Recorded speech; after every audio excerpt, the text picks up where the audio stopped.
What comes to mind when you hear this? It's a beautiful day in the neighborhood. That's all I have to say, right? And if you're of my age, or maybe even a little younger or older, that takes you back to your childhood. I know when I was 5, 6, 7 years old, Mr. Rogers' Neighborhood was a daily thing. In fact, my father, who was the assistant school superintendent at that time and moving into being the superintendent, said he loved the show so much for children he made it a part of the curriculum. We would watch that in Sesame Street as part of our academic learning every day.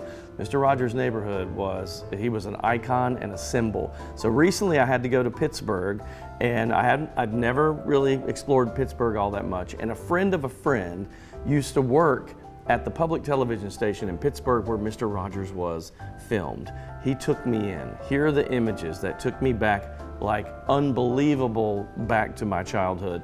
I got to see the actual studio where it was filmed. There's a sign out there saying this is the Fred Rogers Studio at KQED in Pittsburgh. They even still had King Friday's castle.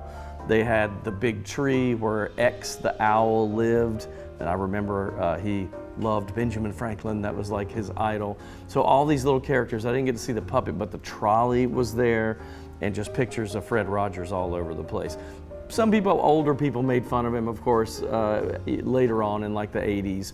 But that man meant a lot to a lot of children across the country, and his legacy still lives on today. If you sang the first line of that song, everybody knows what you're talking about. It was so special to me, and I just wanted to share it with you, because those of us that were Mr. Rogers kids back in the 70s and 80s will never forget Fred Rogers. He was a wonderful man. So would you be mine? Could you be mine?